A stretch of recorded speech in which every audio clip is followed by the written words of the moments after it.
एक गांव में बंसी नाम का एक किसान अपनी पत्नी लीला के साथ रहता था।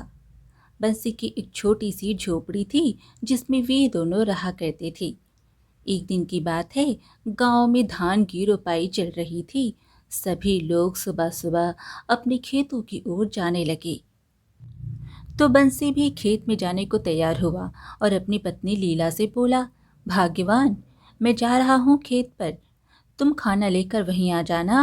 और हाँ, आज मुझे लस्सी पीने का बहुत मन हो रहा है, वो भी साथ में ले आना। ठीक है जी, आप जाइए, मैं ले आऊंगी। बंसी अपने खेत में पहुंचता है। वह काम कर ही रहा होता है कि तभी खेतों में दो आदमी आते हैं, मुखिया जगदीप और उनका खास आदमी लल्लन। मुखिया जगदीप आगे आगे चलता है और पीछे छतरी पकड़े लल्लन।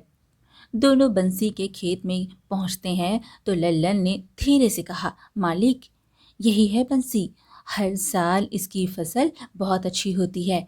मैं तो कहता हूँ कि इसे ही 8 बोरी अनाज के लिए बोल देते हैं। गरीब है मालिक, 2 पैसा कमा लेगा तो दुआ ही देगा। मुखिया ने कहा, ठीक है लल्लन, तुम जाकर इसे बता दो। लल्लन बोला, जी मालिक। उसके बाद लल्लन ने बंसी के पास जाकर कहा, अरे ओ बंसी, सुन तो। बंसी लल्लन के पास जाकर बोला, क्या बात है लल्लन भाई, कुछ काम है क्या? लल्लन बोला, वो क्या है ना, मुखिया जी तुझसे मिलना चाहते हैं। बंसी बोला, मुखिया जी मुझसे मिलना चाहते हैं, लेकिन क्यों? लल्लन बोला, अरे वह तुम्हारी फसल खरीदना चाहते हैं, चल अब जल्दी जा। बंसी फौरन मुखिया के पास गया और कहा, जी मुखिया जी, आपने बुलाया? मुखिया ने कहा, आओ बंसी आओ, सुना है तुम्हारी फसल बहुत अच्छी होती है। क्या इस बार की फसल तुम हमें बेचना चाहोगे? बाजार से भी अच्छा दाम दे दूंगा। बंसी बोला, यह तो हमारे लिए सौभाग्य की बात है मालिक। मुखिया बोला, तो फिर ठीक है, जिस दिन तुम्हारी फसल तैयार हो जाएगी हमें खबर भिजवा देना। हम अपने आदमियों को भेज देंगे, वह लोग तुम्हारी फसल काटने में मदद कर देंगे और पैसे भी तुम्हारे घर भिजवा देंगे। उसके बाद मुखिया वहां से चला जाता है और बंसी फिर से अपने खेत में काम करने लगता है। तभी वहां लीला खाना लेकर आती है। सुनिए जी, आकर खाना खा लीजिए, और हाँ, साथ में लस्सी भी लाई हूँ, यह लीजिए। इसके बाद बंसी लीला के पास जाता है और कहने लगता है, लाओ लाओ, बड़ी भूख लगी है। लीला, आज यहाँ पर मुखिया जी आए थे, पता है उन्होंने क्या कहा? उन्होंने कहा है कि इस बार वह हमारी फसल खरीदेंगे और बाजार से अच्छा दाम भी देंगे। लीला चौंक कर बोली, क्या? यह तो बहुत अच्छी बात है। यह सब ऊपर वाले की कृपा से हुआ है। अजी, मैं कहती थी ना, एक दिन सब ठीक हो जाएगा। हाँ लीला, ईश्वर करे ऐसा ही हो। फिर दोनों साथ बैठकर खेतों पर ही खाना खाते हैं। सुबह से दोपहर तक काम करने के बाद बंसी घर आता है। बंसी घर जाकर सो गया।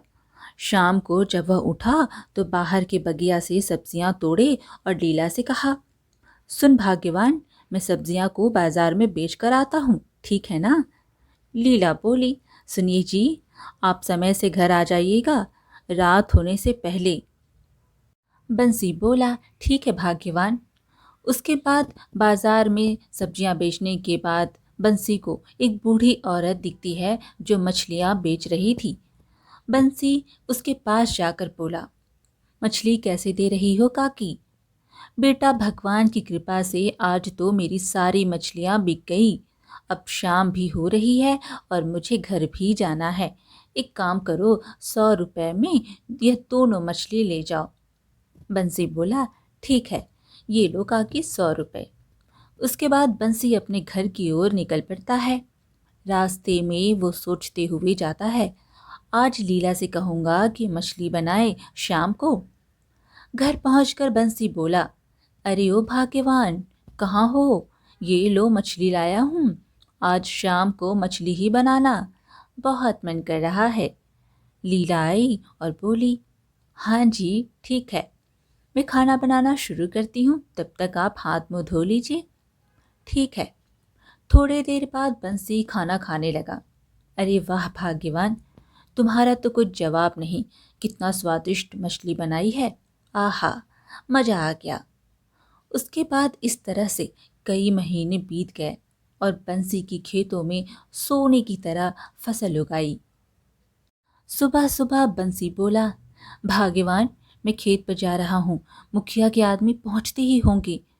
बंसी खेत में गया, तभी मुखिया के आदमी भी वहां पहुंच जाते हैं। चलो, जल्दी जल्दी काम पे लग जाओ सब।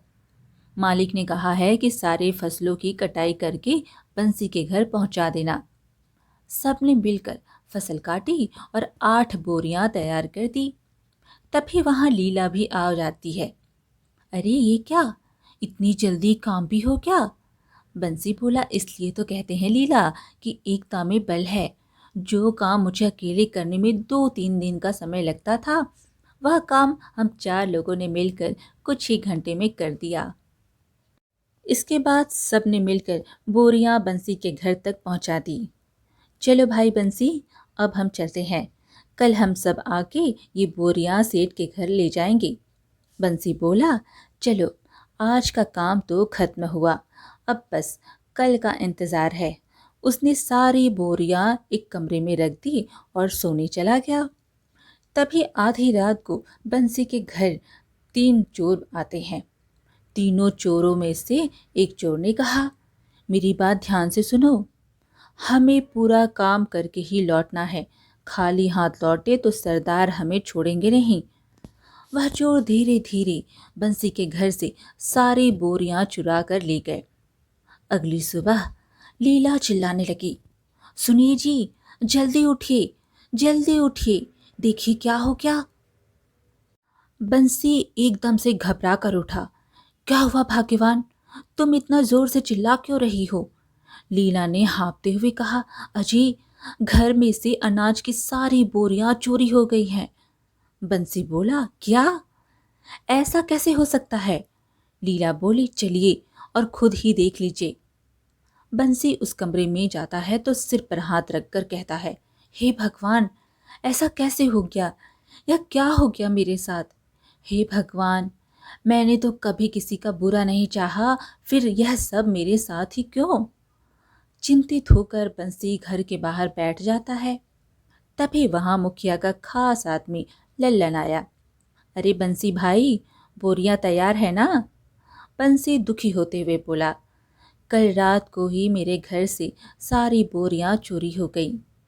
लल्लन चौंक कर बोला, यह क्या कह रहे हो बंसी? कहीं मुखिया जी गुस्सा ना हो जाए।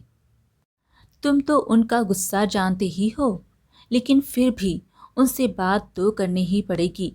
चलो अब मेरे साथ। बंसी लल्लन के साथ जगदीप मुखिया के घर गया। मुखिया ने पूछा, क्या हुआ बंसी, तुम सब खाली हाथ ही क्यों आ रहे हो? बंसी बोला, मुखिया जी, कल मेरे घर से सारी बोरियां चोरी हो गईं।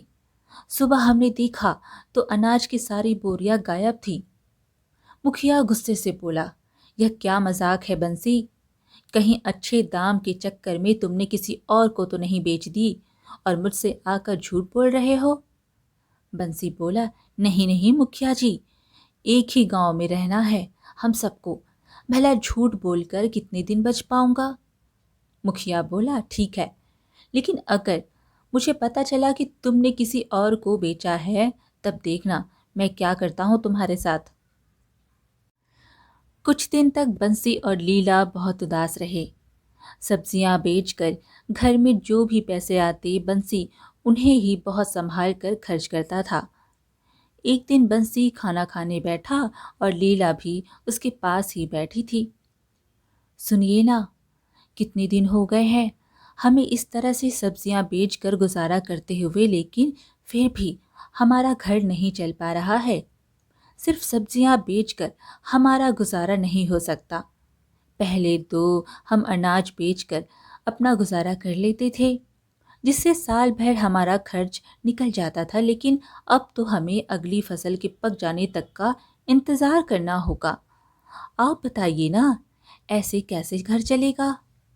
बंसी बोला, मैं जानता हूँ, लेकिन मैं क्या करूँ? मुझे कुछ भी समझ नहीं आ रहा। बंसी थाली में रखी रोटी अचार के साथ खाता है और कहता है, अरे भाग्यवान, ये अचार कहाँ से लाई हो? लीला बोली, यह अचार तो मैंने बनाया है घर पर। अरे लीला, यह अचार ही हमारी समस्या का समाधान है। मेरी बात सुनो ध्यान से। तुम अचार बनाना और मैं लोगों के घर जा जाकर बेचूंगा। पहले लोग स्वाद से खाएंगे, उन्हें पसंद आया तो वह ज़रूर खरीदेंगे। लीला ने कहा, लेकिन अगर उन्हें पसंद नहीं आया तो? बंसी बोला, अरे कैसे पसंद नहीं आएगा? मेरी लीला ने जो बनाया है तो फिर ज़रूर पसंद आएगा। अगले दिन से लीला अचार बनाने लगी और सबको डिब्बे में पैक कर दिया और बंसी अचार को लेकर साइकिल पर रखकर निकल पड़ा। बंसी एक घर के बाहर रुका और आवाज़ लगाया, घर पर कोई है भाई? अंदर से एक औरत आई और बोली, अरे बंसी भैया, आप सुबह सुबह यहाँ कैसे आना हुआ? बंसी बोला, भाभी जी, अचार बेचने का काम शुरू किया है, इसलिए घर घर जाकर अचार बेच रहा हूँ। खरीदना चाहेंगी? 50 रुपए में एक डिब्बा। ज़रूर भैया, ज़रा चखाना तो। उस औरत ने अचार चखा तो उसे बहुत पसंद आया। सच में बंसी भैया, यह तो अचार बहुत ही स्वादिष्ट है, मुझे एक डिब्बी दे दीजिए। यह लीजिए भैया, आपके 100 रुपए। बंसी बोला, ठीक है, चलता हूँ भाभी जी। पैसे लेकर बंसी आगे बढ़ गया। रास्ते में बंसी को गांव का रामू मिला और पूछने लगा, अरे बंसी, तू यहाँ? और बता, कैसा है? मैंने सुना है तेरे घर अनाज की चोरी हो गई, बहुत बुरा लगा भाई। बंसी बोला, जाने दो भाई, अब क्या कर सकते हैं। अच्छा यह बताओ, बाहर से अचार खरीदते हो क्या? रामू बोला, हाँ क्यों? बंसी बोला, मैंने अचार बेचना शुरू किया है भाई, खरीदना चाहोगे क्या? फिर बंसी ने उसे थोड़ा सा अचार चखने को दिया। रामू ने अचार चखा और कहा, अरे ओ बंसी, किसने बनाया है ये? बंसी बोला, लीला ने बनाया है। रामू बोला, भाभी को कहना कि बहुत अच्छा अचार बनाती हैं। और भाई एक काम करो, मुझे 2 डिब्बी दे दो, दूसरों से भी तो खरीदता ही हूँ, क्यों ना तुमसे ही खरीद लूँ। बंसी ने अचार दिया और कहा, भाई तुम्हारे 200 रुपये हो गए। रामू बोला, हाँ भाई, ये लो। बंसी पैसे लेकर आगे बढ़ गया। पूरा दिन बंसी साइकिल पर चलते हुए अचार बेचता रहा। धीरे धीरे बंसी का सारा अचार बिक गया। बंसी खुशी से घर गया और लीला से बोला, अरे ओ लीला, कहाँ हो भाग्यवान, ज़रा इधर तो आना। लीला आई। क्या हुआ जी, अचार बिका या नहीं? अरे भाग्यवान, हमारा अचार हाथों हाथ बिक गया, एक भी डब्बा नहीं लौटा। क्या आप सच कह रहे हैं? यह तो बहुत अच्छी बात है। अगर विश्वास नहीं होता तो तुम बाहर जाकर देख लो। लीला ने बाहर जाकर देखा तो साइकिल पर टोकरी रखी खाली हुई थी। इसका मतलब सारा अचार बिक चुका है। यह देखकर लीला बहुत खुश हो जाती है। बंसी ने कहा, अब बस तुम ऐसे ही अचार बनाते रहो और मैं घर घर जाकर बेचता रहूँगा। लीला बोली, हाँ जी, आप बिल्कुल ठीक कह रहे हैं। मैं तो कहती हूँ कि आप दूसरे गांव में जाकर भी अचार बेचा कीजिए। आप जितना ज़्यादा अचार बेचेंगे उतना ही तो हमारा फ़ायदा होगा ना। अब से मैं और भी ज़्यादा अचार बना देकर दे दिया करूँगी और आप दूसरे गांव में भी बेचना। बंसी बोला, ठीक है, तुम जैसा कहती हो मैं वैसा ही करूँगा। अब कल से तुम और भी ज़्यादा अचार बनाना। लीला बोली, हाँ जी, आप एक हफ्ते रुक जाइए, एक हफ्ते में बहुत सारा अचार बनाकर तैयार कर दूंगी। उसके बाद आप बेचने जाना, क्योंकि अचार पकने में भी तो समय लगता है ना। उसके बाद लीला अचार बनाना शुरू कर देती है और बंसी बाजार में सब्जियां बेचता है। कुछ दिनों में अचार तैयार हो जाता है और बंसी फिर से उन्हें बेचना शुरू कर देता है। अब बंसी दूर दूर के गांव में जाकर भी अचार बेचा करता था। अब धीरे धीरे करके लीला का बनाया हुआ अचार हर जगह लोकप्रिय हो जाता है। अब बंसी अपनी अचार की दुकान खोल लेता है। अब जिसे भी अचार खरीदना होता वह बंसी की दुकान पर जाता था। एक दिन वहां से गुजरते हुए मुखिया जी की नजर बंसी की दुकान पर पड़ी। मुखिया बोला, क्या बात है बंसी, तूने तो अपनी दुकान खोल ली, जरा अपना अचार तो चखाना। मैंने सुना है तुम्हारा अचार लोगों को बहुत पसंद आ रहा है। बंसी बोला, यह तो सबका प्यार है मुखिया जी, यह लीजिए आप भी चखिए। मुखिया ने अचार चखा और कहने लगा, अरे वाह बंसी, यह तो बहुत बढ़िया अचार है।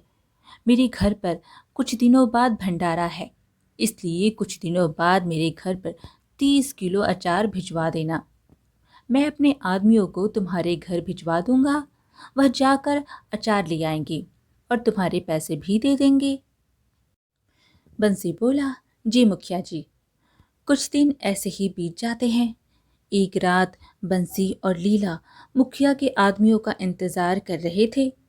लीला कहने लगती है, अजी, मुझे तो लगता है कि आज कोई नहीं आने वाला, हमें सो जाना चाहिए।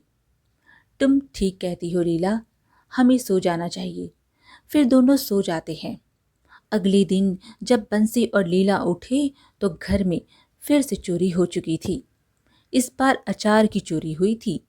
लीला बोली, सुनिए जी, घर में फिर से चोरी हो गई है, किसी ने हमारा रखा हुआ सारा अचार चुरा लिया। बंसी जल्दी से उठा और वहां गया जहां उसने अचार रखा था। यह सब देखकर बंसी बहुत निराश हो गया। हे भगवान, यह क्या हो गया? अब मैं मुखिया जी को क्या बताऊंगा? अब उनसे बात तो करता हूँ, कहीं और से उन्हें पता चल गया तो गुस्सा करेंगे। बंसी मुखिया के घर गया और बोला, मुखिया जी, इस बार फिर से हमने जो आपके लिए अचार तैयार किया था वह चोरी हो गया। मुखिया बोला, क्या? यह हमेशा मेरे साथ ही क्यों होता है? मैं जब भी तुमसे कुछ मांगता हूँ तो वह तुम्हारे घर से चोरी क्यों हो जाती है?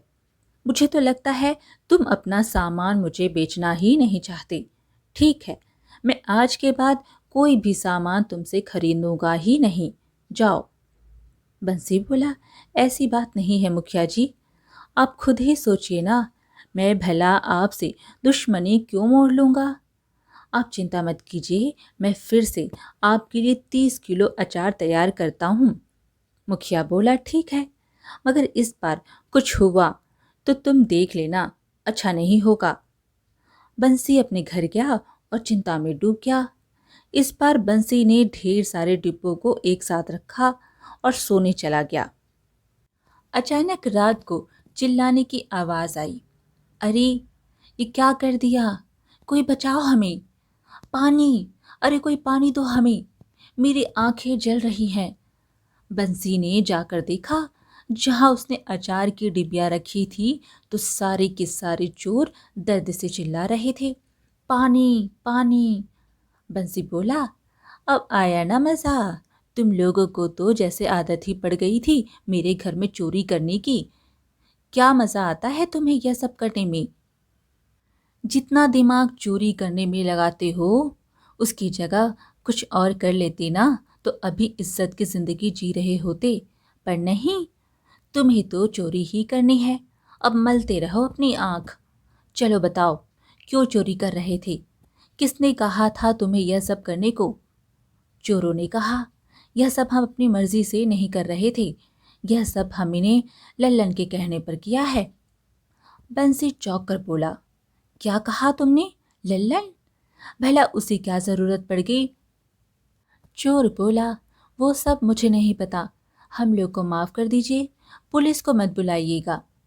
बंसी बोला, ठीक है, मैं पुलिस नहीं बुलाऊंगा, लेकिन मेरी एक शर्त है, अगर तुमने गांव में फिर से चोरी की तो मैं लल्लन से गवाही दिलवा कर तुम सबको जेल में डलवा दूंगा। चोरों ने कहा, ऐसी नौबत नहीं आएगी बंसी भाई, हमें माफ कर दो। फिर सारे चोर चले गए। अगले दिन बंसी मुखिया जी के घर गया और उसे रात की सारी कहानी बताई। मुखिया जी, यह सारी चोरियां लल्लन ने करवाई है। मुखिया बोला, तुम इतने यकीन से कैसे कह सकते हो कि यह सब लल्लन का काम है? बंसी ने कहा, कल रात मैंने चोरों को पकड़ने के लिए एक जाल बिछाया था। सारे अचार को एक कमरे में रखकर दरवाज़ा बंद कर दिया था और दरवाजे के ऊपर लाल मिर्च रख दी थी। जैसे ही चोरों ने दरवाज़ा खोला, वह मिर्च उन पर गिर गई और वे लोग पानी पानी चिल्लाने लगे। मैं उनके पास गया तो उन लोगों ने तोते की तरह सब मेरे सामने उगल दिया। मुखिया के आदमी लल्लन को पकड़ कर लाते हैं। लल्लन घबरा कर गिड़गिड़ाने लगता है। मुझे माफ़ कर दीजिए मुखिया जी, मैं इतने सालों से आपके लिए काम कर रहा हूँ, मुझ पर दया कीजिए, माफ़ कर दीजिए मालिक। मुखिया बोला, लल्लन, मेरे साथ तो तुमने जो किया सो किया, पर गलत तो तुमने बंसी के साथ भी किया है। लेकिन मुझे एक बात समझ में नहीं आई कि तुम यह सब क्यों कर रहे थे। मैंने तो कभी तुम्हें किसी चीज़ की कमी नहीं होने दी, फिर तुमने ऐसा क्यों किया? तू ही मेरा सबसे खास आदमी था, जो भी कहा वह दिया, कभी किसी चीज़ की कमी नहीं होने दी।